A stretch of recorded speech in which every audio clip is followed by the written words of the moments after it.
So I'm Theresa Burriss, and I am the Director of Appalachian Studies in the Appalachian Regional and Rural Studies Center here at Radford University.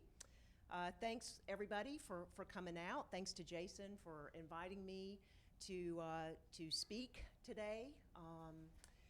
So I'll dive right in.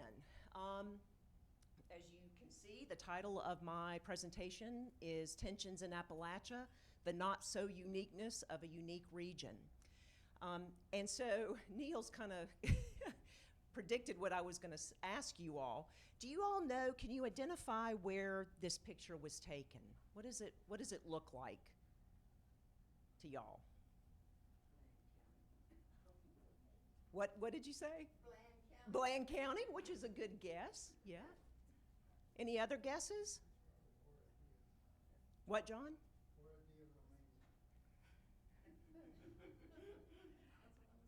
Yes, so yes, this is looking down. This is in Hunedoara County in Romania, in the Transylvania part of Romania, where I was fortunate last year to receive a Fulbright teaching and research grant.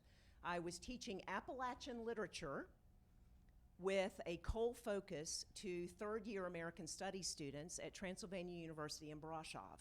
And I was doing research in the coal mining region of Romania, which is called the Jiu Valley, J-I-U Valley. And that's why I was back this time. I was fortunate to receive an extension of my Fulbright.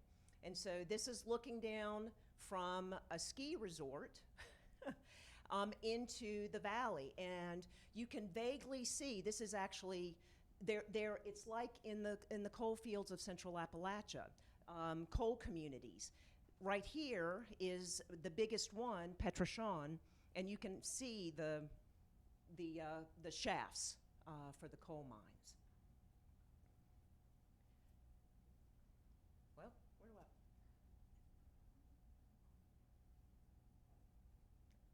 It's stuck.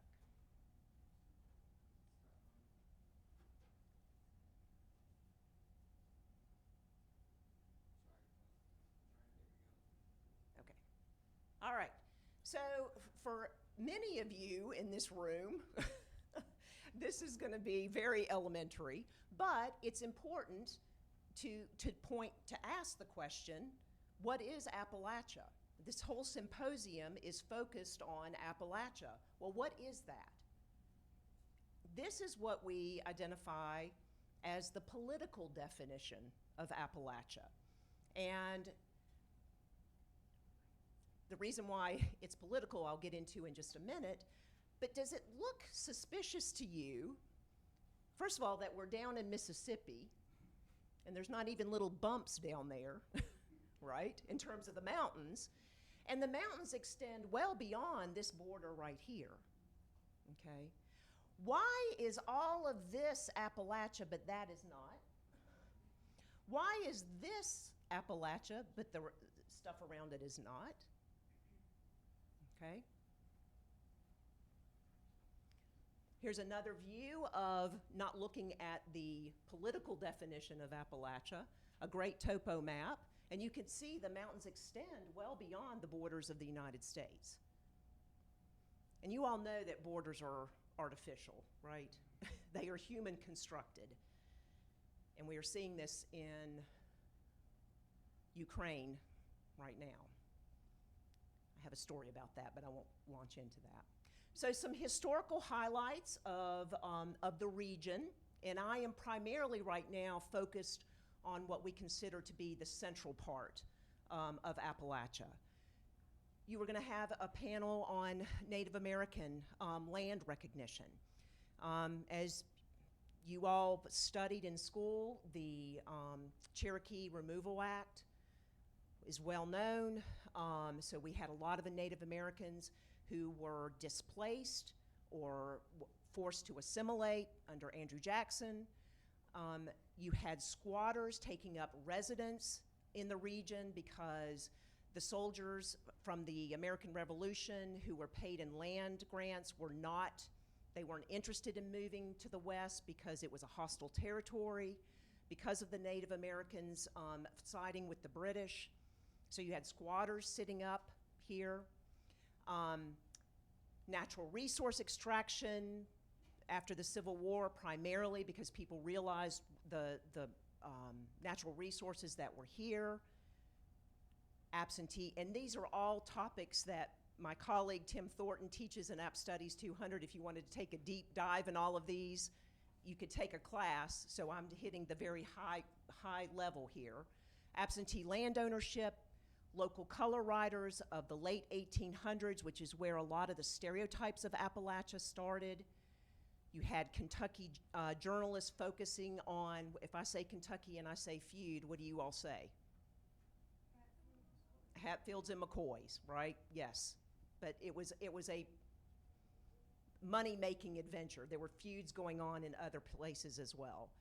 You had missionaries coming down and setting up settlement schools, and then the myth and reality of the remoteness of the region. So the creation of Appalachia, this is the political creation, okay? So this, you can start to see these tensions that I was talking about in my title, right? What is Appalachia? Interestingly, when I was in Brașov, Romania in 2017, during May, they had an exhibit on JFK, and they had pictures of him with West Virginia coal miners. And so he visits West Virginia in 1960. He creates this Council of Appalachian Governors, meets with them in 61. Another watershed moment is when Harry Caudill publishes Night Comes to the Cumberlands, which is it's a complicated text. He brings to light a lot of the oppressions going on in the coal fields, but there's some negative stereotyping himself. JFK creates the President's Appalachian Regional Commission in '63, and after Kennedy is assassinated, LBJ takes up the torch and declares a war on poverty after visiting Eastern Kentucky in '64. Okay, so this is the political definition of what we say of Appalachia. So today, all of West Virginia, it's the only state wholly within the region, and then portions of these other states. You can see how massive this is. 420 counties, 205,000 square miles, more than 25 million people. This is significant because, and you can see this is recent, fiscal year 23. This is an economically distressed county map. And my research primarily focuses on this region right in here, which is the red counties, primarily coal. Okay. Those are the most economically distressed counties, not only in Appalachia, but around the nation. So we have these tensions that exist between Appalachian identity in the singular and Appalachian identities in the plural. For example, oftentimes when I am traveling abroad, I wear my Appalachian t-shirt. I'm representing, okay? But what am I representing? So this is from a great text that I teach, Transforming Places, Lessons from Appalachia. Steve Fisher and Barbara Ellen Smith. Steve Fisher is Professor Emeritus from Emory and Henry. Barbara Ellen Smith was at Virginia Tech. They note this is in the introduction, the importance of place as a source of personal identity, hence my wearing the t-shirt, and motivating force in local and regional resistance struggles. However, organizing in defense of place can also be exclusionary. Examples: place where Native peoples historically have been attempted to be erased, where hyper-heterosexual masculinity or femininity leaves no room for any quote-unquote deviation from restricted norms. We know that norms are socially constructed. And where whitewashing of Appalachian communities erases any people of color. Okay? the exclusionary side.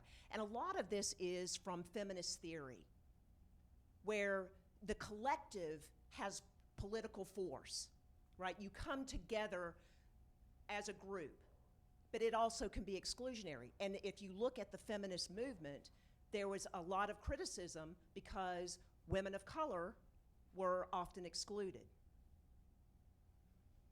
I watched a great documentary, speaking of this, about the creation of AKA sorority, First African American Sorority, and some of their work around this very thing, but on a national level.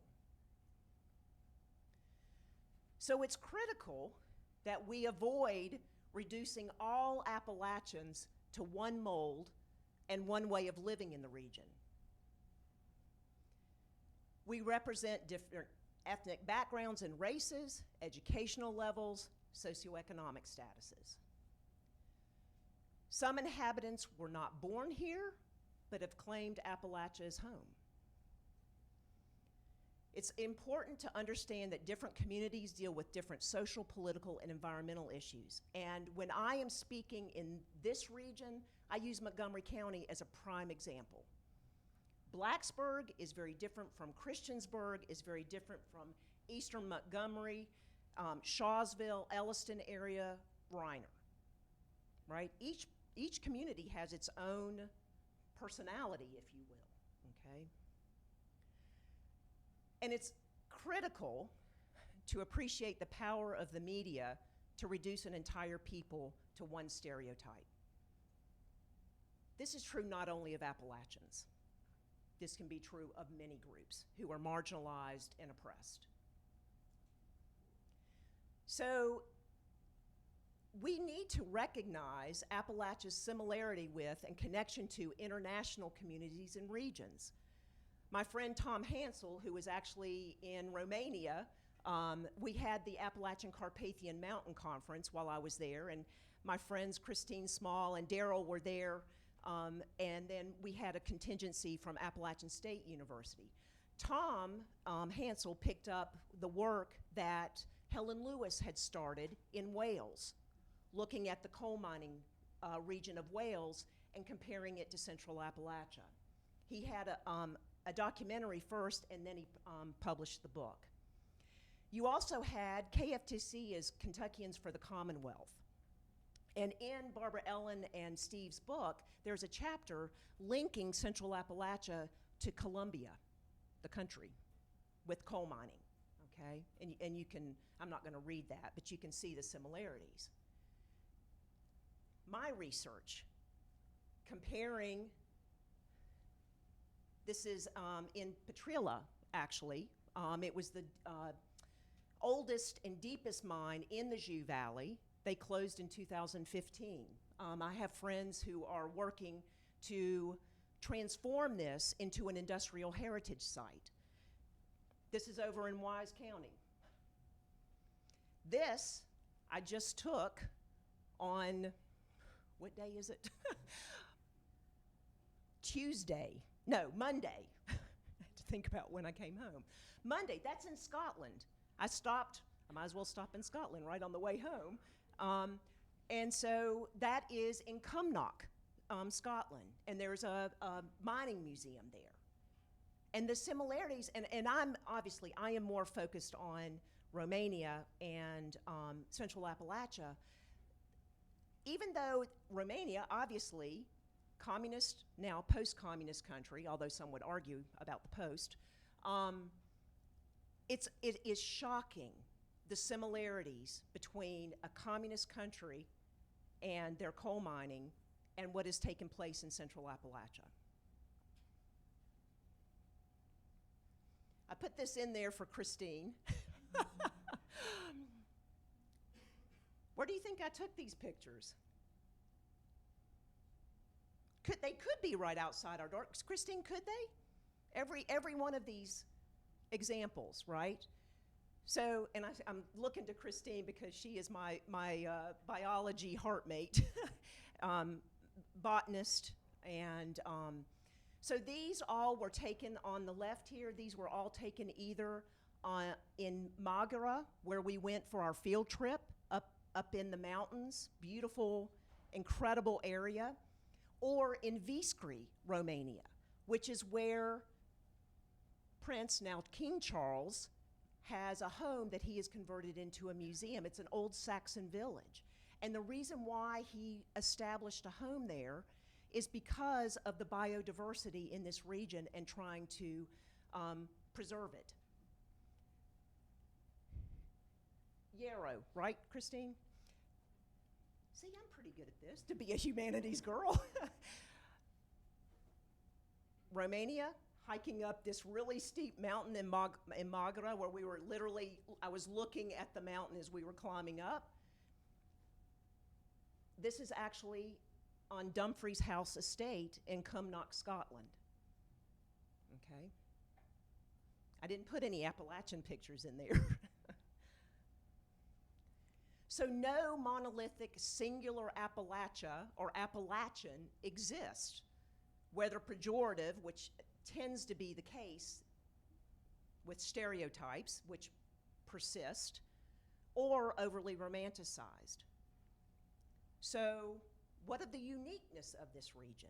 Because I talked about the not-so-uniqueness of a unique region, right? And this tension that exists. This was actually the epigraph to my dissertation, where language and naming are power, silence is oppression, is violence. And my dissertation was on the Appalachian writers, which I'm going to introduce you to in just a second. Historical situations unite a people, right? What has happened over time tends to unite people. So going back in the creation of Appalachia at the early 20th century, you had this intentional creation by outsiders of mono-economies, paternalistic societies, which created boom or bust cycles. So there was this unification around trying to survive. Disasters unite a people. The Farmington mine disaster of '68, you can read the body count there. This is what led to the creation of the Mine Safety Health Administration. Another tragic example, Buffalo Creek. This has happened in '72. I was born. I was 6 years old. We have a great, shout out to the library, we have a great documentary in here that Mimi Pickering produced by Appalachia on the Buffalo Creek flood disaster. I highly recommend checking it out. What's happened just recently, right? And we could dive down into the reasons why these floods are happening, but that's another, it's another talk. But it does get into abuse of the land, abuse of the people.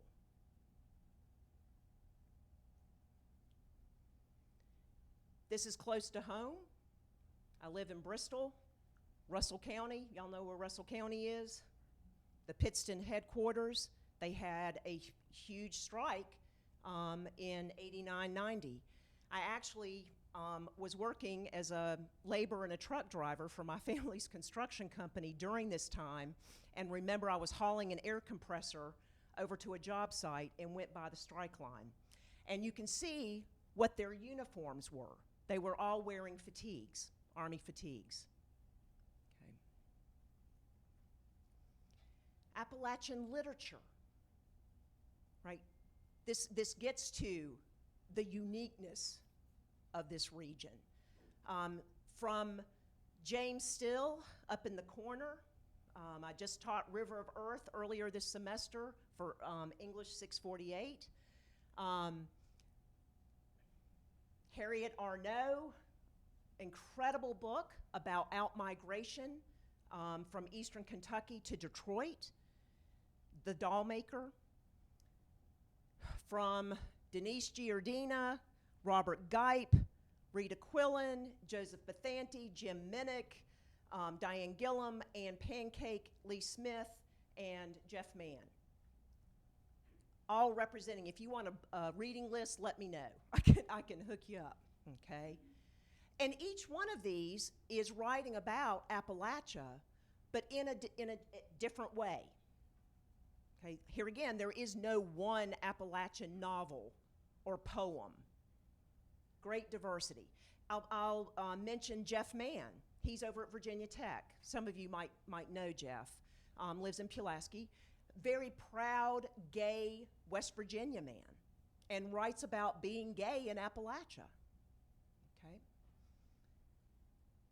We just finished Anne Pancake's novel, Strange as This Weather Has Been, which is about mountaintop removal coal mining in West Virginia. Another documentary that I'll mention, Alyssa's giving me the thumbs up. Put it on the, well, it's here actually, Black Diamonds. So Anne wrote her novel because her sister Catherine was doing a documentary on mountaintop removal coal mining in West Virginia. And so Anne felt compelled to write this novel. She was starting with short stories, but ended up writing a novel. I mentioned Appalachia. Okay, Frank X. Walker created the term Appalachia in '91. He was under the tutelage of Gurney Norman at very famous Appalachian as well, at UK Lexington. And Frank said he was tired of people of color being absent from the history books, from literature, and so he created this term. Hence why I use the Adrienne Rich quote for my epigraph to my dissertation. Some of the Appalachians of the beginning group, Crystal Wilkinson in the pink there. I am teaching her novel this semester. It's called Birds of Opulence. She has come to Radford many times for the Highland Summer Conference and taught for us, and is a fabulous, she's won all kinds of awards for Birds of Opulence. Incredible. Appalachian music. We have a long tradition of Appalachian music. From bluegrass to old time. This is a great book that's in the library as well, Voices from the Mountains, The People of Appalachia, Their Faces, Their Words, Their Songs.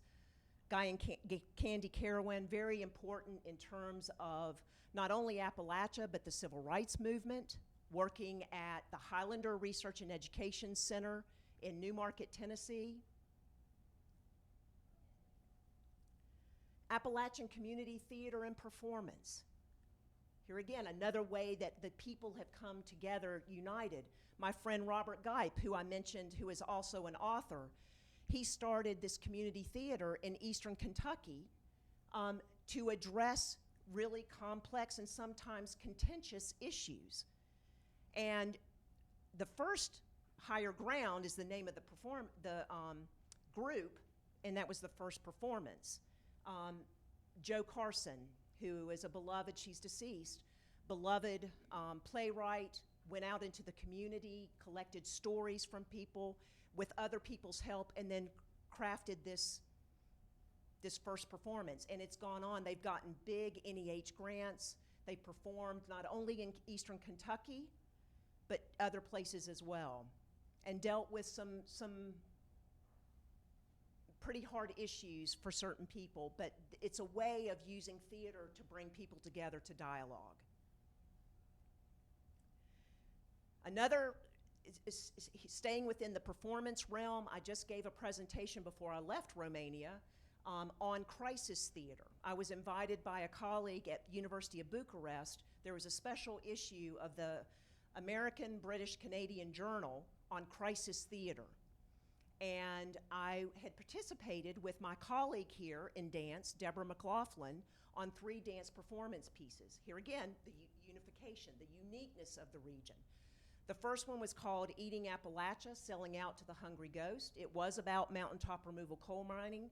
This was a picture that I took on Black Mountain from Wise County. Kentucky's just on the other side, looking over a mountaintop removal site. The second was called Sounds of Stories Dancing. It was about out-migration. Deborah used some interviews that I had conducted with Appalachian women activists And it was inspired by some of those interviews. It was multi-genre. We had, y'all know Don Hall, Bud Bennett. They provided music for the pieces, all three of the pieces. My friend Suzanne Strike, who is a visual artist in Bristol, provided the artwork. And then the final one was called the Shadow Waltz. And that was about black lung disease. I had received a grant to interview coal miners who have black lung disease. Here again, another tragic situation that is uniting people in the region. But this was to pay homage to the coal miners who have literally given their lives. So, this conference, this symposium, I just took a sampling of some of the presentations that you all have lined up, and it beautifully represents the tensions that exist. How does this unique region exist, but yet there's all these other affiliations, from the land acknowledgement and Native American culture in Appalachia, Himalachia, discovering the ancient Appalachians in the modern Himalaya, Robert Trent, two African-American guitarists in Appalachia, a case of musical cultural juxtaposition, Becoming Granny, historical and contemporary Appalachian folk magic practices. Folk magic practices exist around the world, right? So what is unique about Appalachian folk magic practices? And then the last, the rare, from Appalachia to the Amazon. So I'm going to end on a personal note.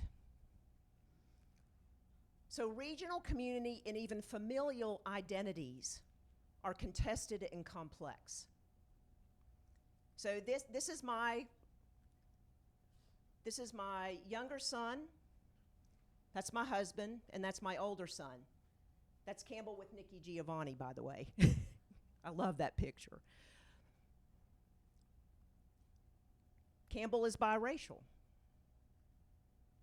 He operates in our Appalachian region in a different way than his older brother Paul does. And part of this is not only due to being in Appalachia, it's also our country's history. It's a bigger context.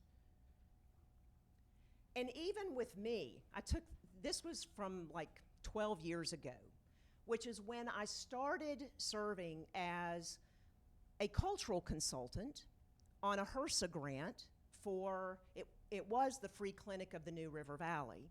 They are now a federally qualified health center. And up until this one point when I was going to provide the first workshop, this Appalachian Cultural Sensitivity workshop for healthcare providers in Giles County, up at Mountain Lake, I had only spoken over the phone with the grant writer. When I showed up to do the first workshop and announced who I was, she looked at me and she said, "Oh, you're not what I was expecting." So apparently I didn't look Appalachian. I was born and raised in Bristol, Tennessee, didn't leave until I was 18, headed to Atlanta, went to Emory, did a stint on Capitol Hill, and came home. I'm a law school dropout, y'all, by the way. I went to law school for 1 year and hated it. But I am an Appalachian, but I didn't look Appalachian to her. And I'm later in subsequent workshops, she would tell on herself.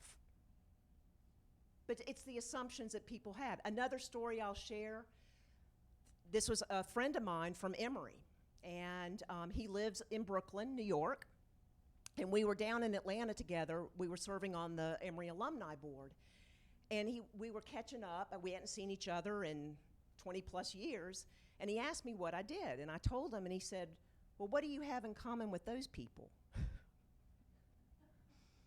And I love Jonathan, but I had to school him. So I think that you all understand my point. that these tensions, I live with these tensions of identity in place. They're not, and this is true of anybody, right? We kind of move back and forth depending on the situation we're in. Code switching. Y'all know about code switching? Jim says when I get angry, my accent gets a lot stronger. And I'm not proud of this. When I was at Emory, I was doing a lot of public speaking, and I altered my accent. I succumbed at 21 years old to the stereotypes that I sounded uneducated if I talked a certain way. And I tell my own students this, to say, no, it's a distinct cultural characteristic that we should be proud of. Don't buy into all the bunk. So I'm gonna end it there, because Jason said about 30 minutes, and leave about 15 minutes for questions or comments or whatever, and then we'll have a little bit of a break before the next panel. So I'll stop there and see what y'all have.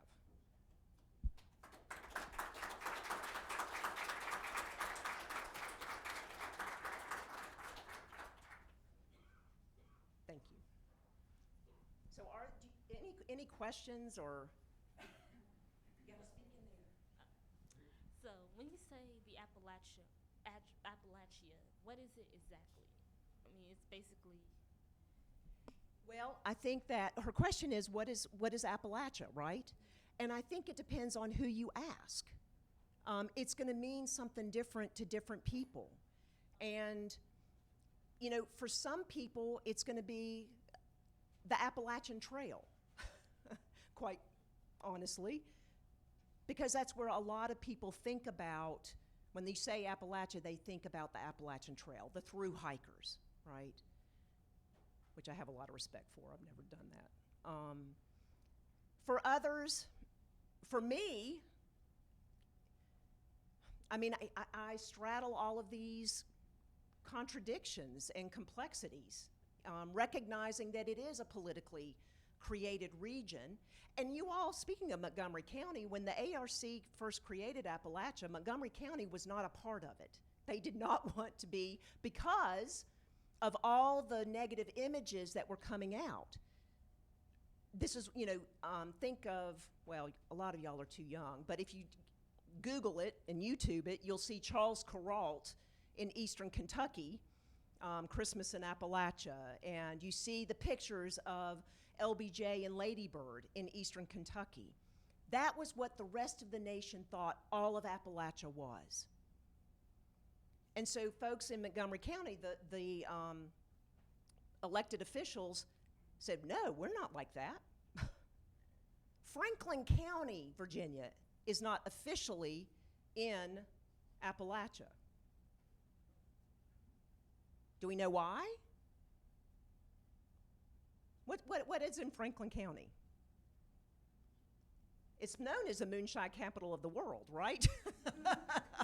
So why ain't it Appalachia? What else is there? The lake. The lake. But no one heard of the lake 30 years ago. Yep. But there's a schism, I'll say, between East and West Franklin County. So there is no, I'm sorry, I wish I had a little neat package that I could say what Appalachia is. But yes, Tim, go ahead. The correct answer is take my class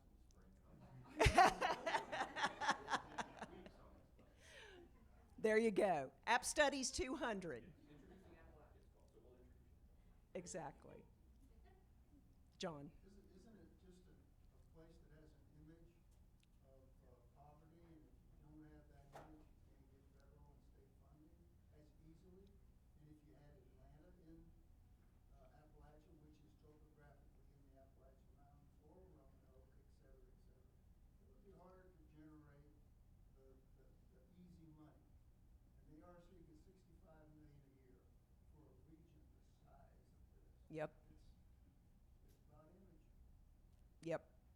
It's politics. Well, and when it was first created, when JFK was trying to get the support, it was about lobbying, getting the elected officials in Mississippi to vote for this. Under previous administrations, they tried to do away with the ARC. Now what's that? And you know, even though we see those red counties in the economically distressed county map, there's still, the ARC has still done a lot of good. Is it perfect? No. Humans are not perfect. But yes, we need the ARC. And I will say, also, Tim, this semester, we are part, and thanks to Grace, Tony Edwards, my predecessor who's here, Radford University has been a part of the Appalachian Teaching Project, which is funded by the Appalachian Regional Commission since its inception. And Tim is teaching the class. It's a community-based research class where Radford students partner with a community partner and are doing important work for that community. So we need the ARC. Hi, my name is Sarah Carter, and I've been here all my life, and my family has been here since slavery. And I'm on the board at Glencoe Museum, and we're going to be doing an exhibit of Appalachian slavery. And I would like to know, how do you feel about Appalachian slavery, and why is it that every time there is a lecture going on for Appalachia, they always exclude the slavery and elaborate on it? That's a great question, Sarah. Thank you. So I mentioned when Sarah and I were talking, Wilma Dunaway, who is a sociologist at Virginia Tech, has done incredible primary research on slavery in the Mountain South. And you're right, most people do not, when they hear Appalachia, they do not think slavery. They think Deep South, plantation, but there is plenty of evidence, primary scholarship, or primary research material that proves that slavery existed in the mountains. Was it on the scale of the Deep South and the plantations? No, it was not. But it did exist. And oftentimes, it existed in more extreme forms because of the scale of it. Back in the like 2000, early 2000s, Brent Kennedy out of Wise County wrote a lot about the Melungeons.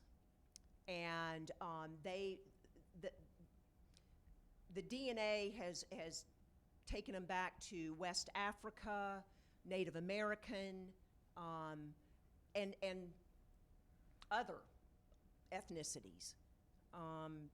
In Wilma Dykeman's novel, is it The Far Family, Grace, where, well, even in The Tall Woman, she deals, and she wrote that in the 1960s. There is a Melungeon family in there who is persecuted. They're marginalized. But it does continue into the Far Family, yeah, but it starts in The Tall Woman. Yeah. Yes? So recently Appalachia has become a point of shifting, of thinking about the history and an embrace of it. Yes. What do you think about that switch, that change in opinion of Appalachia, is embracing this complexity and all of this, especially in academic circles? Do you think that's a good thing for Appalachia or a bad thing? I think it's a good thing. And I think that we owe gratitude to a lot of Appalachian scholars who came before us. I think about Helen Lewis, who just passed. She is known as the mother or grandmother of Appalachian studies. I mean, she's been working, she was 96, I think. She was in her 90s. And because of the work that she did and others, Cradis Williams, who was Grace's mentor at Appalachian State University, other scholars, we built on their backs. And what gives me, yes, we have to deal with the messiness of it. I'm inspired by the young people who are getting involved. In the Appalachian Studies Association, there is a group, y'all, Young Appalachian Leaders and Learn, or what is it? Young Appalachian Leaders and, what's the second L? I think learners, that's what I was gonna say, but yeah. And so they're taking ownership of this. There's a group, Rednecks for Black Lives. So trying to debunk that monolithic narrative about who we are. There's much great work, I think. And I mentioned the Appalachian literature, even Appalachian music. There is so much being published every year. I can't keep up with it all, which is a good problem. So yeah, I think it's encouraging, and it made me think, your question made me think of Hillbilly Elegy, which just makes me sick to my stomach. He did so much damage, and it didn't matter what persuasion you were politically. Both sides of the media embraced, he has told the story of this region. And shame on the media, right? But it's convenient to have this talking head who's going to write a memoir when he's 30. How arrogant is that to begin with? Sorry, can you tell how I really feel? But I'm proud that I'm a part of a book. It's called Appalachian Reckoning, A Region Responds to Hillbilly Elegy. And that's not to say that there aren't some folks who can identify with parts of what Vance had to say. Here again, it's his story. Yeah, he's entitled to it. But yet when he blows it up to be the story of an entire region, I have problems with that. And everybody should be suspect of that, no matter what region or community we're talking about. No one person can be a spokesperson for an entire region or entire people. And especially when you're portraying it in this, he dredged up every stereotype that we have been fighting for decades. That's my official scholarly commentary on Vance. One more. Alyssa's giving me one more question. Oh, no, this was actually my research, I forget what it's called. Anyway, my spring class, which is not the introductory class, is going to look a lot at traditional music and how that people who are not traditionally seen as part of it, a lot of African-American contributions to traditional music, and a little bit women, but I don't have as much good research on that yet, so I'm not sure how much of that I'm going to get. But we're going to have a lot about how the African-American contribution to what we think of as hillbilly music. Exactly. And there's a great, the scene that I always think about is in the movie Mate One. It's a John Sayles movie, which is also in the library. There's a scene where it's at night in a coal camp, and one of the white coal miners is playing guitar, and an African-American coal miner is playing a banjo. Am I remembering that correctly? Well, there's a couple of white guys playing guitar and fiddle. There we go. And then a couple of African-Americans, and I think they might have a banjo, but they have a harmonica. Yes, but they're in conversation, and it shows the melding. Then there's some Italians off to the side playing mandolin. Yes. Yes. And that's the other thing. There's a book, also in the library, about Jews in Appalachia. We went up to the cemetery over in Pocahontas, which tragically was created because of a big mine explosion. But you can go up into the cemetery and you basically have neighborhoods. You have a Hungarian neighborhood, you have a Polish neighborhood, you have an Italian neighborhood. One of the slides I actually took out was of the immigrants who were recruited to come here from Ellis Island and from across the pond. and then the African Americans who came up on the railroad. They were working on the railroad Reconstruction era. But I think I'm done.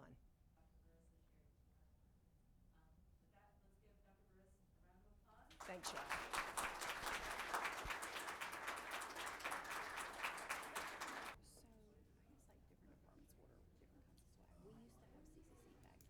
All right, so I think we're going to get started. Good afternoon, everyone, and thank you for joining us for our panel presentation today entitled Land Acknowledgement and Native American Culture in Appalachia, Honoring the Land and the Original Stewards of the Appalachians. My name is Karen Barry McCool. I use she, her, hers pronouns, and I am an instruction librarian here at the John Preston McConnell Library at Radford University. I am also the chair of the Radford University Libraries Equity Committee, one of the proud sponsors of today's panel. I want to start by extending a huge thank you to Dr. Jason Davis and the Radford University Honors College for allowing us to be part of this fantastic two-day event. It is an honor to be here, and I'm grateful for all of the help that my colleagues and I received as we worked to plan this event. I also wanted to thank Dr. Theresa Burriss for her fantastic opening keynote, and I apologize for the misunderstanding on the introduction. I think that was my fault. I also want to thank our administrative assistant, Karen Montgomery, and my fellow equity committee members, including Dean Laura Jacobson, who helped to make this presentation a reality. For a little background, the library's equity committee reestablished itself earlier this year after a few years of dormancy, and one of the first projects we decided to work on this year was establishing a land acknowledgement. To our knowledge, there has not been an official statement of this kind put forth by the university or the libraries, and this was a shortfall that we had been questioned about in the past. We did some research, discovered many of the issues surrounding the concept of land acknowledgement, and consulted with our colleagues throughout the libraries as we wrote a statement that, while only a simple starting point, could speak to some of the historic wrongs committed by the libraries, the university, and the surrounding community, and others. Out of this discussion came not only the statement that I am about to read you, but also the realization that we needed to continue this work of righting past wrongs in ways beyond just sharing words.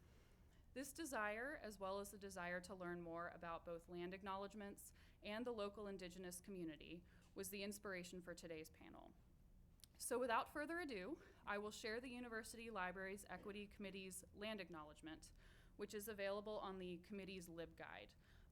And if you'd like more information on that, I'd be happy to share it, but it should hopefully be up on the screen momentarily. Perfect. So after I'm done reading the land acknowledgement, I will introduce today's speakers and allow them to dive in. So our land acknowledgement reads, the Radford University Libraries are located on the ancestral lands of the Tutelo and Monacan nations. The library's equity committee would like to pay its respect to the elders, past, present, and emerging, who have stewarded this land throughout generations. We recognize that a land acknowledgement is a valuable first step toward righting past wrongs, but that it is not nearly enough in and of itself. As a result, the equity committee plans to continue its work to better serve Tutelo, Monacan, and other indigenous students, faculty, staff, community members, and other patrons. Libraries serve many roles in society, including resource sharing, information literacy, and research help. We plan to continue to do our best to diversify our collections with indigenous voices, provide relevant and informative programming, and celebrate current and historical culture and achievements of the indigenous population. With this being said, libraries and other information institutions have done much throughout history to colonize, erase, silence, and steal the physical, cultural, and spiritual property and stories of indigenous people. We recognize that this is inexcusable and that it is our job as library professionals to learn about this ugly history, undo past mistakes, listen to and heed the requests of indigenous people, and strive to make our libraries places of hope, partnership, and refuge for our communities. There is always more that we can do in these areas, and we hope to continue improving in any way we can. This statement will continue to be revisited and edited in the future. We are open to discussing this statement as well as the work being done by the RU Libraries and its Equity Committee. Feel free to contact us in any way you see fit, including the Equity Committee feedback form on our LibGuide. So out. You can see there's a Make a Suggestion tab. So if you'd like more information, feel free to find me after today's event, and I would be happy to chat with you about any aspect of this. Now for introduction to our speakers. First, Dr. Melissa Faircloth serves as the director for the American Indian and Indigenous Community Center at Virginia Tech, as well as the senior advisor on Native Affairs. Along with supporting the Indigenous student community, she plans and coordinates programs which promote awareness and engagement. Her role as senior advisor entails the coordination of outreach efforts to the 11 tribes within the Commonwealth and providing expert knowledge to internal and external stakeholders in the area of Native post-secondary education. Originally from North Carolina, she is an enrolled member of the Coharie tribal community. She earned a bachelor's in business and a master's in sociology from East Carolina University before completing her PhD at Virginia Tech.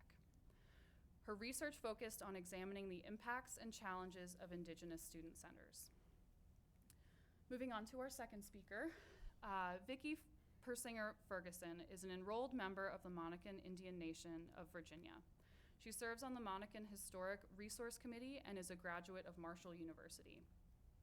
She has 30 years background in researching science methodologies and historical documentation to help explain and support theories on the daily living habits of the Eastern Siouan populations up through the early European colonization period. Vicki has been involved with public history as a historical interpreter for over 25 years and participated in many educational documentaries. She currently serves as the program director for Historic Solitude and Fraction on the campus of Virginia Tech. Our two speakers will also be joined today by my colleague Alyssa Archer, our faculty outreach and instruction librarian and a former member of the library's equity committee. Alyssa will serve as our panel moderator and will also run our microphone around for questions. Please, if you're going to speak, use the microphone so that the folks on Zoom can hear you. So with that, I will step away and hand things over to our panelists. Thank you.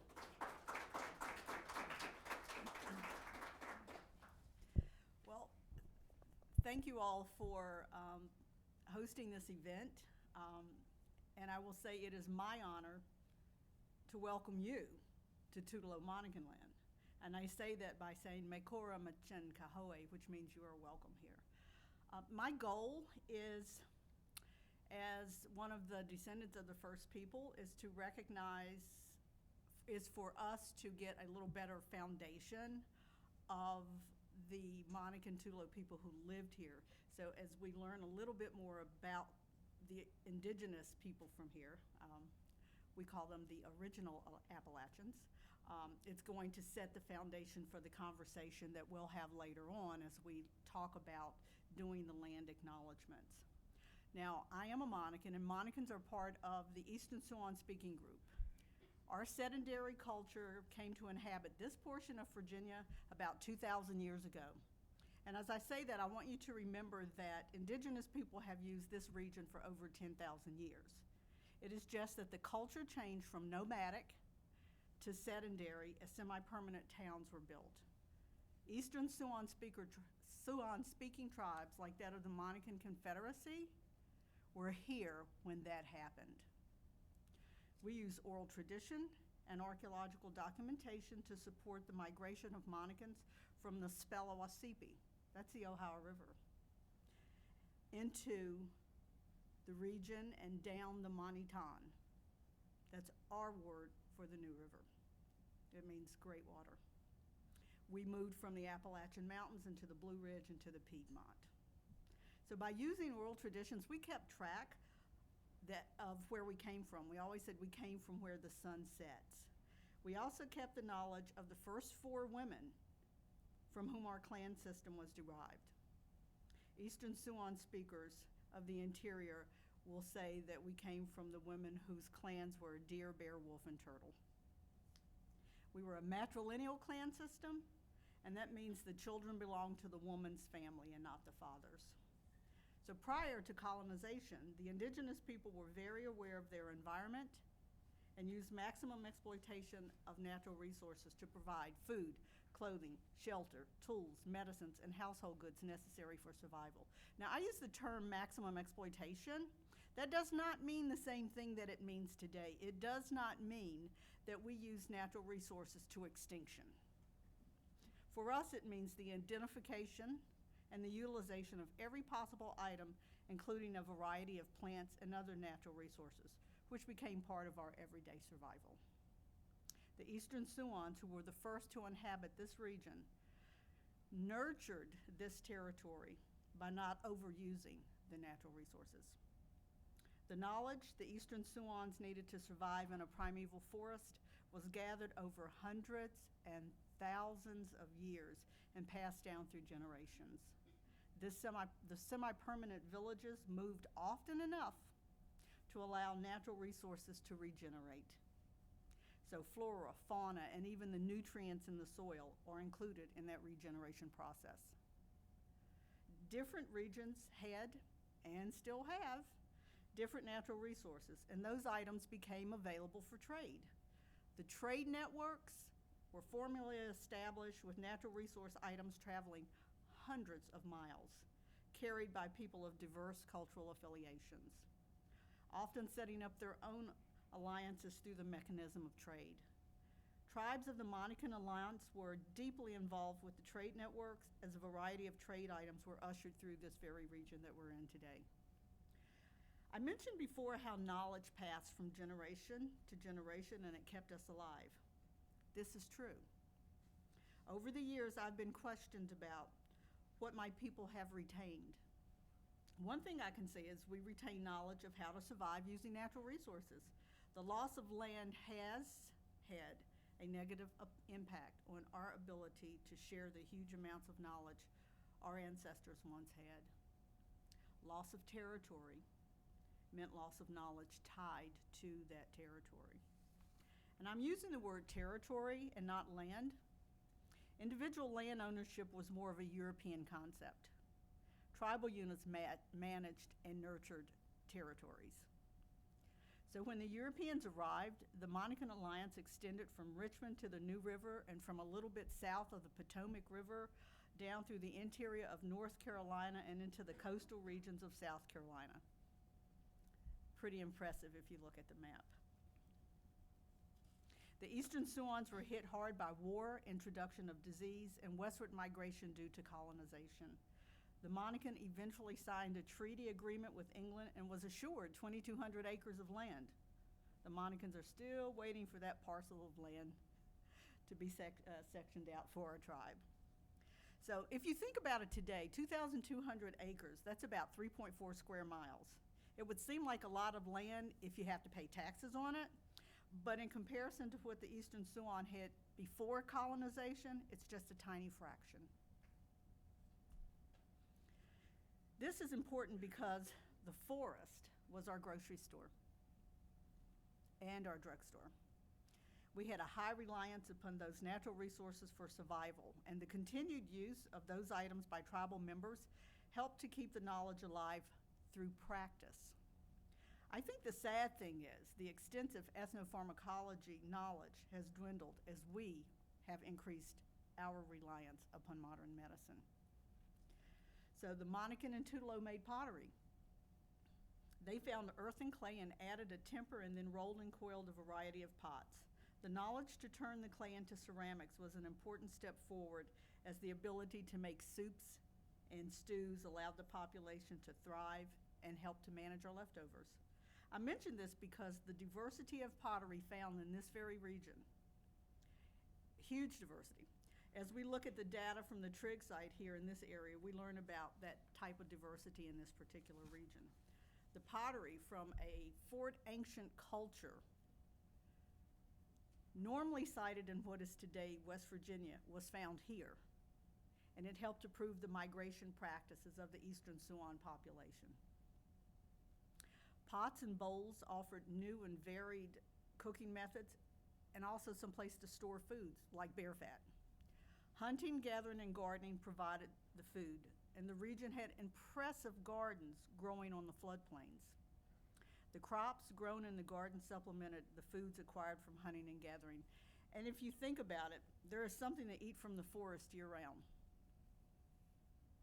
But the gardens have a limited window of food availability. The women in these communities work to grow enough food to preserve and last them throughout the winter months and still have seeds for planting the next year. The process we used for planting was a little bit kinder to the soil than what we see today. The planting process was passed down through generations, but we should also remember the food items and the planting process was shared with Europeans. The colonists have the indigenous people to thank for their existence and prosperity in this region and beyond. Most of the responsibilities for gathering natural resources came under the domain of the women. So by late February and early March, the forest is producing leafy green vegetables. And our family started to harvest those items and started adding them to our cooking pots. The families had used a lot of smoked meats and dried foods throughout the winter, so that fresh, nutrient-rich vegetables became very important. So after harvesting greens, to kick off the new year for getting foods from the forest, we started to harvest different berries. There's something that we can harvest all the way through until we get to this time of year where we are pulling the last of the crab apples off the trees, but we're also harvesting persimmons. Staghorn sumac berries and herbs like mint were harvested and dried for the winter. The nut harvest, which began in late summer and early fall, was important because of the fat content in the black walnuts, butternuts, and hickory nuts, and the white oak acorns provided flour for bread, something other than cornmeal. So until the Europeans' flour options came, those are the things that we're using here to make our breads. The eastern Siouans were healthy and were showing signs of increased life expectancy. Early explorers noted how strong and muscularly dense the natives were. This points to how good their diets were, and that is a direct correlation to the land and what the land offered.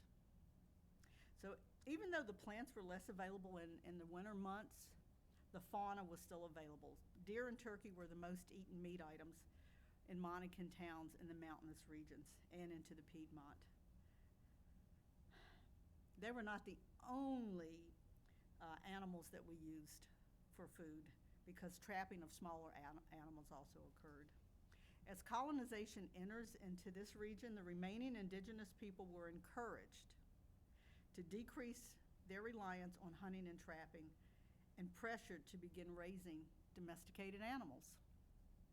Keep in mind, animal husbandry did not exist until the Europeans arrived and encouraged native groups to change from hunter-gatherers with gardens to agriculturalists, raising, in the beginning, primarily pigs and chickens.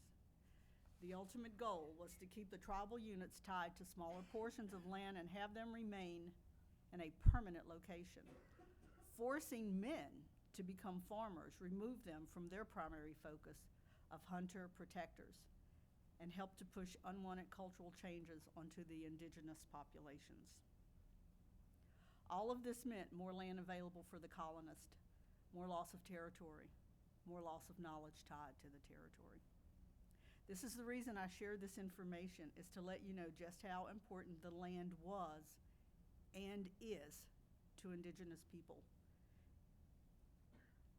We took care of the land because we knew the land took care of us.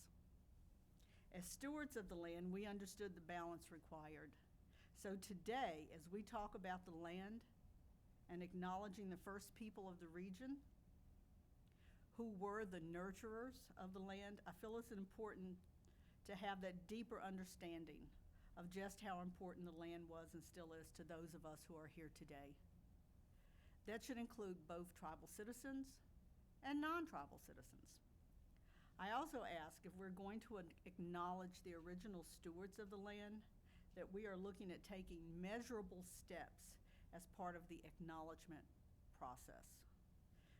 We can work toward making sure that we protect the water, the air, bring back areas of primeval forest. We have the opportunity to join as allies the native people who remained on their homelands and work toward these common goals. Thank you.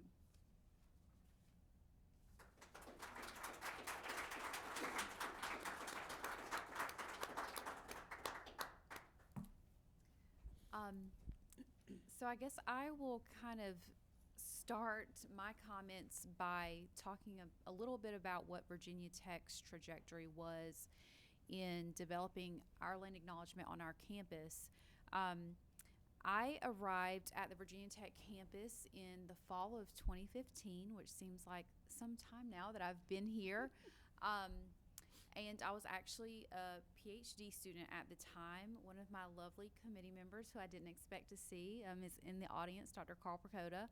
And at that time, we did not have a physical space, and land acknowledging the original stewards was not a common practice on campus. I was admittedly not involved in that first process of developing a land acknowledgement. That was happening with our Native and Indigenous Faculty Staff Alliance on campus, and it kind of coalesced with the opening of the center in August of 2016. So there was some consultation with some Monacan folks. I don't know if there was consultation with all of the tribal communities, but Sam Cook, who is also the director of American Indian Studies and presidential advisor on American Indian initiatives at Virginia Tech, worked in consult particularly with the Monacan tribe, and his understanding of the area that we inhabit and who those original stewards were. So he worked with folks that were historians and really getting the language kind of approved by tribal elders. And we had our first land acknowledgement. For quite a while, it just kind of was framed in the center. And then I think you started to see a movement across not just our campus, but maybe it was becoming more of a national conversation at the time. And it started to become a much larger practice within our large student affairs division. And so, I was kind of asked in one of these talking points what that really means for students and the Native community on campus. And I would say that's kind of a complicated answer, as most of these things tend to be more gray instead of black and white. Students are not oblivious to kind of some university politics, right? And I think in a lot of ways, they recognize the performativity of some of these statements. So I think that's really important, and it also led us to why we started crafting a new statement, and I'll get to that in a minute, but it's complicated. So I think students, what I've heard from them even within my own research, is that it does make them feel seen on campus. It helps to educate the broader campus, which I think is one of the biggest points for me as a Native identified faculty staff on campus, is that it reminds people and maybe folks that are not aware that these are living, thriving populations. They're not just existing in a historical context. I think the lingering question to these statements is, so what now? And so hopefully we'll get to a little bit of that discussion as well. Later, we had the privilege to be joined by an amazing scholar, Theresa Burriss, who was conducting some research around what folks may be familiar with Land Grab U, if you've seen the landgrabu.org site, and the research around the Morrill Act and how land grant institutions were funded. She was in the heart of that research at the time, and she was also examining qualitatively, her and another colleague, Teresa Ambo, qualitatively looking at these statements and what kind of characteristics these statements had across different institutions. And so they identified a few things that really made some statements stronger than others. And at that point, that was really a point for us to step back and say, where do we fall in this? Do we want to revamp our statement, and what purpose does that serve? So I was involved in helping to draft the second iteration of our statement. And really, the focus of that statement was to again, educate and reinforce and acknowledge the original stewards of the land that we're on. But at the same time, we wanted that statement to have a little bit more teeth. What do we mean by that? Sometimes, even when you make them the best they can be, sometimes they still feel that they can be performative. But what we wanted was a statement that we could point to that, at least in some way, could serve to hold institutions more accountable. And so we drafted that second statement with the Alliance again, to really say, not just are we acknowledging and educating in this statement, but then what do we want the university to do as a result of that, and what do we want them to commit to? And so that was really the intent behind that revision. And so I'll read the two, and so I would love to know just kind of what you hear in those juxtaposing statements. And the second is much longer, actually. The first one read, "We acknowledge the Tutelo-Monacan people who are the traditional custodians of the land on which we work and live, and recognize their continuing connection to the land, water, and air that Virginia Tech consumes. We pay respect to the Tutelo-Monacan nations and to their elders past, present, and emerging." So in that statement, which is brief, and sometimes it helps for statements to be brief, really just acknowledges the original stewards, provides some education, but also reminds people that these are living, thriving communities in our current context. Our revised statement reads, "Virginia Tech acknowledges that we live and work on the Tutelo-Monacan people's homeland, and we recognize their continued relationships with their lands and waterways. We further acknowledge that legislation and practices like the Morrill Act of 1862 enabled the Commonwealth of Virginia to finance and found Virginia Tech through the forced removal of Native nations from their lands both locally and in Western territories. We understand that honoring Native peoples without explicit material commitments falls short of our institutional responsibilities, and through sustained, transparent, and meaningful engagement with the Tutelo-Monacan peoples and other Native nations, we commit to changing the trajectory of Virginia Tech's history by increasing Indigenous student, staff, and faculty recruitment and retention, diversifying course offerings, and meeting the growing needs of all Virginia tribes and supporting their sovereignty." We also added a labor recognition to that, which reads, "We must also recognize that enslaved Black people generated revenue and resources used to establish Virginia Tech and were prohibited from attending until 1953. Through inclusive VT, the institutional and individual commitment to ut prosum, and in the spirit of community diversity and excellence, we commit to advancing a more diverse, equitable, and inclusive community." So while that is a much longer statement, it provides people more in-depth education around what land grants are, right? So the first statement really just told us about the original and continued peoples of the region. And the second really gave people more of an understanding of what a land grant institution is and how it was actually founded. I think that's really important because I've been in meetings where even administrators at the highest level throw this term around and they tie it to, oh, okay, that makes us a service institution. But you dig further into those conversations and you find that even those people at a higher level sometimes don't really understand the history of land grants, which is shocking and surprising, that they don't really understand that those institutions were established through the sale of native lands that then funded those universities. And so it provides a deeper level of education, but it also points to things that the institution commits to do. Where we're at right now in this particular process is this is being informally adopted by a lot of places on campus. People use it in their signature. Folks use it at major programming and events. But we are trying to have it adopted as an official statement by the university by advancing it through University Council. And so currently I serve as a co-chair of our Commission on Equity and Diversity, CEOD, and a voting member of our University Council. And so my hope is to shepherd that through this semester or in the spring, and that we can positively have this adopted. And that process, I think, people use these statements and tweak them and make them their own. You'll see that a lot in signatures, and people can do that certainly, but I think the official adoption really is just another step of commitment to that statement by the university. I think it holds folks accountable to not let things happen like what we've seen at other institutions where American Indian Studies, for example, has been completely done away with. But if you have kind of a commitment to these kind of statements, that makes it a little bit more difficult to say we support these values and then we're removing this academic program.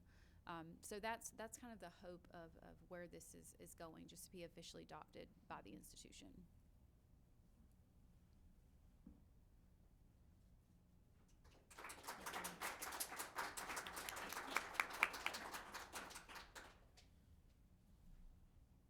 All right, thank you so much, Dr. Faircloth, and I'm going to say Professor Ferguson because you're educating us all. Thank you very much. My name is Alyssa Archer. I'm from the library, and I'll be moderating the questions. Does anyone want to start us off? Okay. What do you all think about institutions having coursework related to Indian American or indigenous knowledge when faculty members might not necessarily identify or be part of that community? What is your all stance about educating in an academic sense, even if what is your all thoughts about that education aspect, even if those indigenous populations cannot be part of that education process, like in an academic setting, like at Tech or Radford? That's a really good question. First, I will say that I'm only answering for myself. I'm only speaking on behalf of me. Exactly. I think that's always important to disclose. I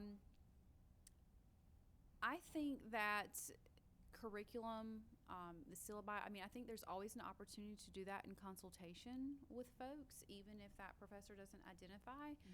But I have been taught and mentored by just a vast variety of people who were amazing in their research and committed to that research.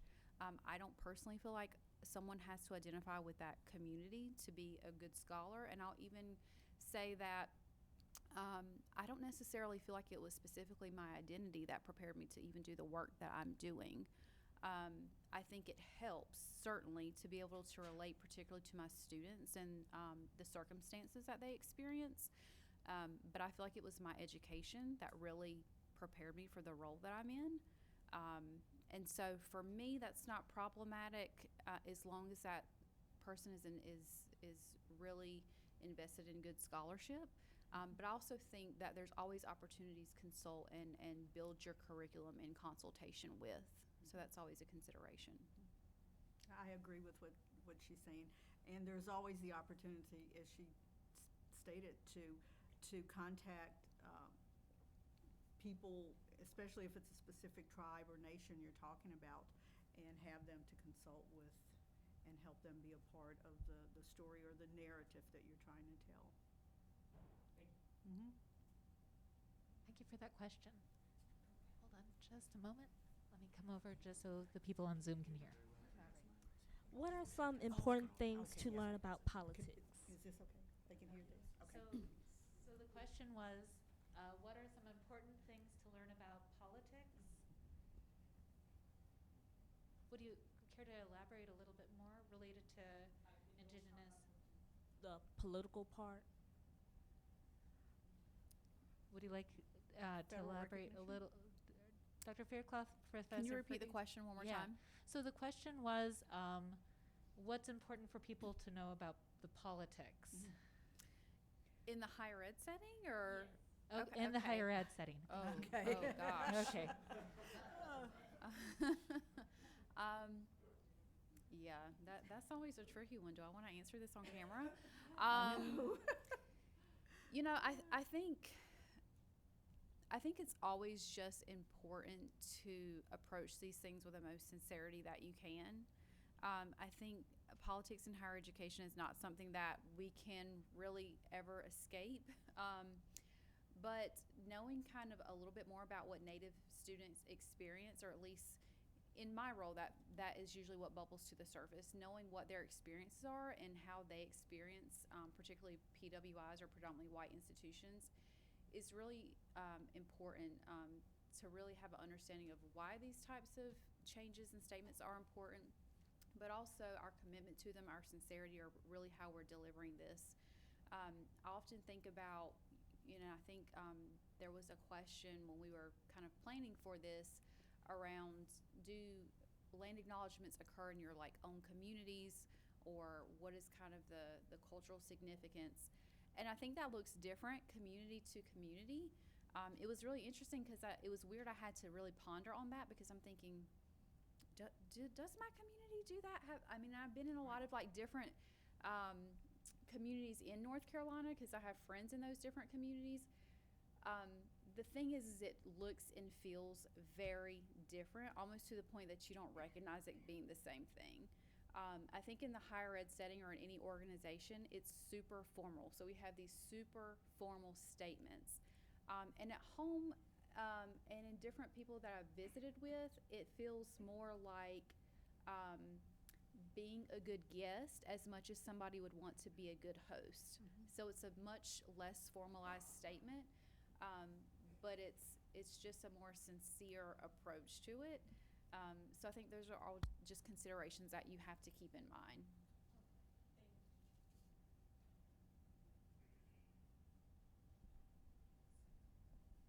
Hi. The city of Radford was known, it was called Montgomery County, Lovely Mountain, was known to have had 31 known Indian village sites. And I would like to know, once of the demise of the Native Americans, which also ended up calling themselves black or mulatto, how did Radford become ownership of those lands after the demise of the Native Americans? Okay, so let me see. Let's talk about how the land changed hands from that time period. And it's a lot of history that's involved with that. And so I was actually working on looking at some of the earliest land grants that came through here, and some of the earlier people who settled into Montgomery County acquired this land through land grants. And so even though there may have been individual families or natives around here, most of the tribal entities had come under pressure from some of the northern tribes and were pushed out down into North Carolina, which freed the land here. And so when you see the land grants, like the land grant that Patton received, they're receiving thousands of acres of land through grants and are settling on the land because, in their opinion, and also you have to remember in the Treaty of Lancaster in 1744, the Iroquois have said, well, we cleared that land of its inhabitants, so it should be ours to do with as we please. But once that is signed, it will prevent them from crossing the Potomac and claiming the land down here that was once the land that my ancestors had been stewards of. And that opened up the land for the Europeans to come in and set up towns, the colonization process, plantations and things like that. And that's how that starts to happen. And you'll see that when the Shawnees are raiding down here, 56, 57, that there are groups of people who are now living out here on what was once land that belonged to the Eastern Siouan speakers. So they've already claimed it, and they have patents on it. That's why I'm kind of picky about the use of the word discovery, because it became a word that was very detrimental to us as Native people. Oh, we discovered it. It's ours. And so that all plays a part in how these land exchanges happen. I hope I answered that. So therefore you're saying that once the Native Americans owned land and no longer owned it because the white man took over it, then the African Americans and those that were black and Indians had to turn around and buy the land from the white man that they once owned in the first place. Yes. we have deeds that go back in our families where we purchased land that was once our land. Remember, the first thing I said is we were supposed to be treating 2,200 acres of land, and we were still waiting to receive that. So land ownership and it also changes because we move from communal groups to individual groups, which is part of that whole process of expectations of changing the way, the very culture of the Native people who lived in this region and beyond.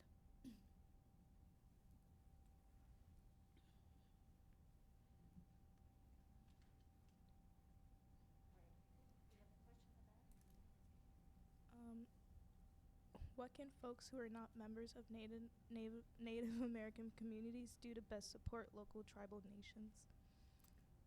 So what can people who are not members, thank you for that question, yes, who are not members of local tribal communities do to support local tribal peoples, governments? Do you want to go first? I'll go. I would say, first of all, support our powwows. That's an excellent place to start, is to come in and to support our powwows, but then support our initiatives, or join us in some of the fights that we have. Like we were fighting a while ago to save Razawek, which was the capital of the Monacan Confederacy, and having people to join us in that fight becomes very important. We won, by the way. Yay! And the land will be turned back over to the Monacan Nation, so that's always good. But that's just one of the things. And, you know, when I say that, one thing that I'm always happy that people will point out that they have Native ancestry, what I want to ask is, what are you doing for your people? Are you involved? Are you helping? And that's a conversation that's very difficult when people say that. And we as Native people and all different groups of Native people hear that in a different way and will want to respond to that in a different way. But just being supportive of some of the initiatives we have is a great place to start. Melissa? And I would just add to that, education. I mean, there's so many resources out there for folks, albeit make sure they're trusted resources. But, you know, to the concern of what our students deal with, so that's the biggest thing that comes up for me, because they're regularly coming up against so much ignorance, and I say ignorance in just people don't know what they don't know, but then they end up having the same experience over and over again. So when you talk about compounding experiences and microaggressions, that's a lot of what I'm kind of counsel students through in my advocacy role as the director. And so just taking responsibility for your own education and learning about what the contemporary issues are, as well as learning what that historical trajectory has been, is really important. Thank you very much. Back there. Oh. Thank you. Thank you so much for being here and bringing this conversation here. I'm an artist in resident at the art department here, so I relocated here from Tewa and Pueblo territory, that's also known as Albuquerque, New Mexico. And I really appreciate your commentary on thinking about the performative gesture around the land acknowledgement, and also just want to honor or make space for the fact, right, that so often we turn to Black and Brown and Indigenous educators, scholars for answers instead of doing the research on our own, right?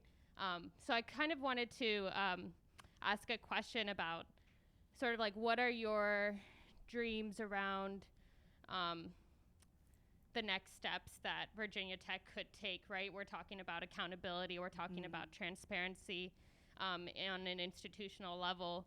So sort of thinking about, right, like what are those steps that could happen? I'm coming from the community that I'm coming from, right? I think about the land tax acknowledgement that the Albuquerque Surge community has been working on, which is sort of bringing awareness of like how as we as settlers, as folks who are displaced, right, can kind of figure out how much tax we have that can then go back to indigenous communities. So I'm just sort of, yeah, like I said, going back thinking about like what on an institutional level are you dreaming that accountability, transparency could take place to further the land acknowledgement and the work that you're doing at Virginia Tech. And yeah. Thank you for that question. So first I'll say one move was made recently that I'm really proud and excited about, and that was our recent Tribal Match Scholarship. And so it's brand new for this fall, and I believe that was a commitment from President Tim Sands. And so that allows up to $2,500 match per student if they receive a scholarship from their tribal community. So this is a brand new scholarship, I think, instituted from the President's office. And we were really surprised and happy about how quickly that happened. And that really resulted from a conversation that he had with tribal leaders. And so I think he's the first president that has made a point to meet with our tribal leaders in the state and has done so each year, I believe. And so that's one thing that has recently come to fruition that I think stands behind that land acknowledgement. I definitely have read about these different areas that are particularly doing the tax with a conference, and I would like to see us do that one day. We hold several conferences at our inn because it is such a nice conference space, and so I would love to see us do that as we're hosting people to see how we could give back to the tribes in our state. At a state level, I would love to us to get to a point at some time to have a tuition waiver so that regardless of what institution Native students chose, they would have that tuition waiver, but that would have to come from the state level. You want to add anything to that?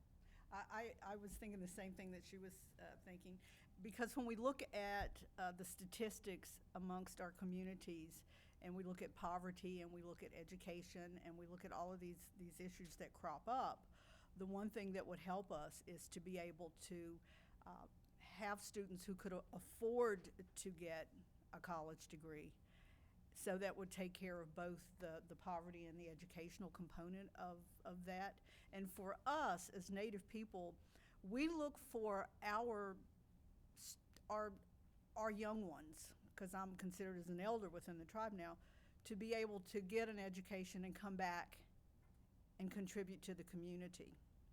And so that's that additional part of what we need to have in our tribe. We recently received federal recognition, and there is so much involved with government and grants and policies and procedures. And we're looking at our tribe thinking now, how many of us have a college education? How many of us are prepared to do the things that we have to do as we move through this process? So that educational component and being able to afford that educational component are two very important things for us.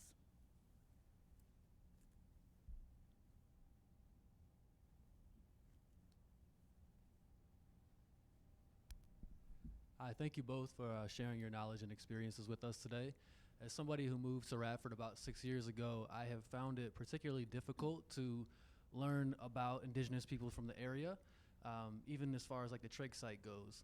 So I'm wondering if there are any particular resources or places in which I could learn more about opportunities to connect and be able to learn and uncover some of those things that aren't very available to the public. What do we do? Sometimes, and this will happen more, and we'll get better at getting the information out, but through my capacity as the program director at Solitude, sometimes I get to do programs that are outside of Solitude and Fraction, and I'll give talks on natives, you know, who we are, how we built our wigwams, you know, that kind of stuff. So that's out there sparingly right now, but hopefully there'll be more. But if you're new to the area, there's one place that you can, and it's a group that you can become involved with, and it's the ASV, the Archaeological Society of Virginia. They have meetings in the region, and some of them, some of the archaeologists have spent years studying woodland culture, and they're really, really good at helping to answer the questions with that scientific data. And they just had a meeting in Blacksburg maybe 5 weeks ago. So if you look up the ASV, you can see when there are meetings around, and that is one place that you can go to start getting some of that basic information, and then meet other people in the community who are doing the same thing or who are seeking the same knowledge that you are seeking. I'll also just add that probably like Radford, most of our programming that we hold through the center and through Solitude is free and open to the public. Now that doesn't mean that it's always just specific to Virginia natives. I tend to take both a national and a global interpretation of indigeneity, mainly because our students come from all over, and I want to honor that. So we actually have more out-of-state Native students than we have in-state right now. We're, again, working on that recruitment of Virginia Native students, but a lot of our tribal students actually come from out-of-state tribal communities. So that programming varies to really honor the diversity of our student body. But those programs are free and open to the public, so anyone is welcome. Would you all like to guess when the first Monacan graduated from Virginia Tech?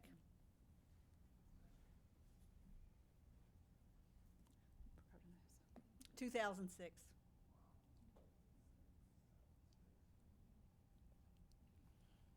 See, that goes back to that conversation I had earlier about education and cost of education.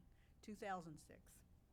I do also want to mention, I know there is some wonderful programming on Virginia Tech's campus with Native American and Indigenous Peoples Heritage Month coming up. You may want to also follow the Center for Diversity and Inclusion that will be doing programming throughout November. There you go. Yep. Thank you. Can you hear me? Yes. I'm really thankful that you came. This has been really interesting. So I have been trying to find out if Radford is going to do their Indigenous event that they did before the pandemic at Bissett Park. Are either of you involved in that? Do you know anything about it? Can you restart it if it's? I came and danced at that one, so I do know which oh, one you're talking wonderful! about. That's great. But I haven't heard. I'm not sure, and that's another thing that gets to be very difficult for us as Native people, and then going to powwows, is who we are getting to host the powwows. Are we contacting people who are enrolled, who are Indigenous, who will bring other Indigenous people there, or are we just having a gathering because we want to have a gathering? And as Native people, they'll go, well, no, that's for hobbyists, and we're not going.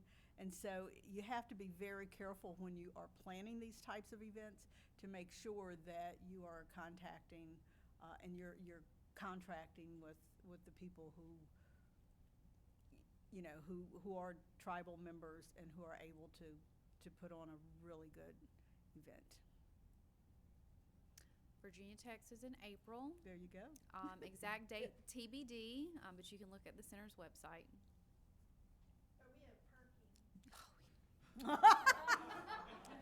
True that. We're going to take care of that this year, aren't we, Melissa? We are. We are. We're going to buy out parking lots. I'm curious about whether there's a resource that can educate people who look like me in how to actually communicate with the First Peoples. I had an experience out west one time, and I rolled the dice. There I was in an adobe place with the Taos, and I rolled the dice. There I was with my white hair, my pink face, my raincoat, a three-piece suit, and here I am with the war chief, and the real power of the tribe, of course, was the chief, the woman. And it just seemed to me to be terribly ingenuous to talk to this man and say war chief this and war chief that, for me to communicate like that. And so I decided not to, and he came up to me later, and he only came up to about my shoulder. And he looked up at me and he said, "Thank you for not doing the war chief thing. You don't know anything about it, and I appreciate you not doing it." I'm just wondering if there's a resource that can help people like me at that time that get into these situations and they just really step on their own feet, okay? I can say that, you know, if you meet somebody, you'll go, oh, and what's your name again, right? Just like that. What would you prefer for me to call you, or introduce yourself? Okay, you know, just like we would do anyone else when we're making introductions. That's always, I think, a good place to start with that. And we can't help it. We've watched so many movies from, you know, the past, and we've picked up words that we probably shouldn't have picked up. And we don't know in many instances that that's a good word, and it depends on who you use it to as to how you will get the response back. But that's a great idea. We should come up with a community microaggression kind of thing. For the uninformed. Okay. Yeah, I think something else to know is, you know, regardless of what culture or race or ethnicity it is, it's always just a good practice to ask. Even like we have this conversation all the time in our community, and it seems to come up year after year. The term American Indian, because that's what our center is called. And for some older generations, they actually have said that they preferred that. And I believe there was some consultation with some Virginia tribal communities on the naming of the center.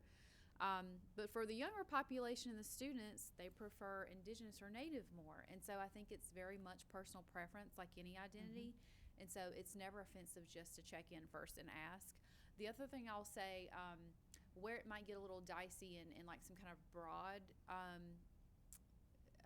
directive, is that language and preference is going to also vary so much community to community and what their protocol is. And so just being mindful that it's not a monolith, that in each community it's going to be very different, possibly. You know, I had an elder one time that said, and they actually preferred the term Indian. And this is why they said they preferred, this is why you have to ask everybody individually. And the question was, because it said to my husband, were you born here? And he said, well, yes. And he said, so you're native to America? And my husband said, yes. He said, but you're not Indian. I was like, right. Because we, or me, and I think that's probably why our students are saying that, once you're born here, you consider yourself as native to America. You know? So here we go. Yeah. So words do mean things, and like she said, sometimes it's just better to ask people what their preference would be. Time for one more question? Okay. A few years ago, Virginia Tech brought Sherman Alexis out from out west. And I wonder, you know, was there an organization that sponsored that? And if there is, you know, could we get him back? Or there's some wonderful, wonderful Native writers and filmmakers that I think that would, I don't know, maybe it would draw a large crowd. I mean, even a National Book Award winner recently, Louise Erdrich, yeah. We're working on a lady from Braden Sweetgrass. We're in talks about that. I remember folks talking about his visit. It was either right before I came as a graduate student or right as the cusp of when I entered. So I'm not sure who sponsored that visit actually. Vicki just noted that they're working on bringing Robin Kimmer, who is the author for Braiding Sweetgrass. If you're familiar, it's a very good book. Predominantly around indigenous ecology, but there's some other kind of lessons as well from that author.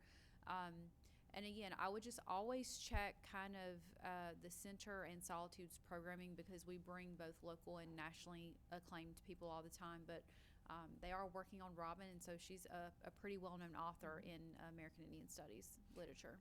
And I'll have to say, for us and the programs that we run, we don't have untold amounts of money to do the programming or to bring people in. And so sometimes we're actually looking for people to to help support, or grants that we can get to help support to bring people in, you know, because our population on campus isn't huge, you know, it really isn't. So that sometimes can be a drawback to putting on some of the programs that we want to put on, or Melissa would want to put on, because she puts on the ones for the center. It's being able to afford the people that we want to bring in. And some of the people who we would want to bring in are quite pricey. That could be an opportunity, since the institutions are so close, to talk about a collaborative event. Right. Yeah. Mm-hmm. I want to respect our presenters' times, unless you have time for one more question. No, I want to respect your times. I'm okay. I'm You're okay. fine. I'm okay. I'm good. I know, Dr. Faircloth, you have somewhere else to be tonight, correct? That's later. Oh, okay. All right then. Maybe one or two more questions if they're here in the audience. I know. Okay. Yeah. Thank you so much. I should have, thanks. What would you all like people working at the university? What do you wish people working at the university knew about working with Native American students? Oh man. Yeah. Oh, wow. It's on. So first and foremost, a lot of the students are coming from, and that's not to say all of them, because I don't want it to also paint a monolithic picture of our students, but a lot of our students are coming from very tight-knit communities.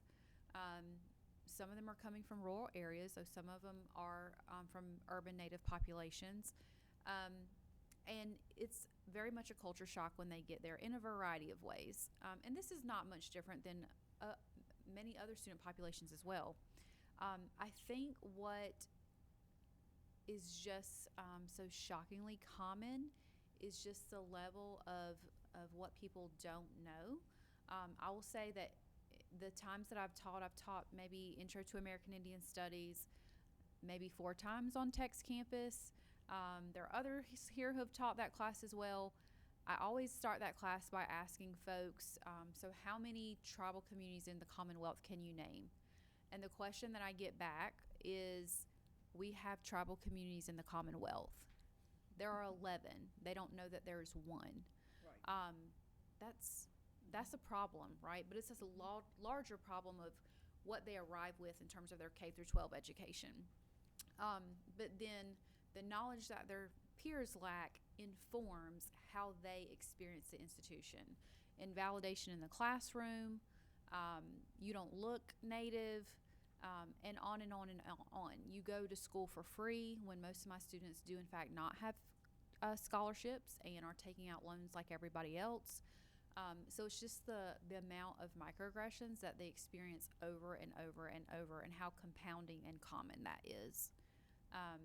So again, that education component and kind of taking control of one's own education is really important, but it also speaks to the larger problem of the work that we have to do in K through 12.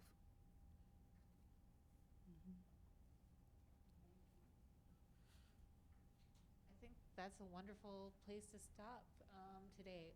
Please join me in thanking Dr. Faircloth and Professor Ferguson so much for their time and sharing their experiences with us. Let's give them a big round of applause.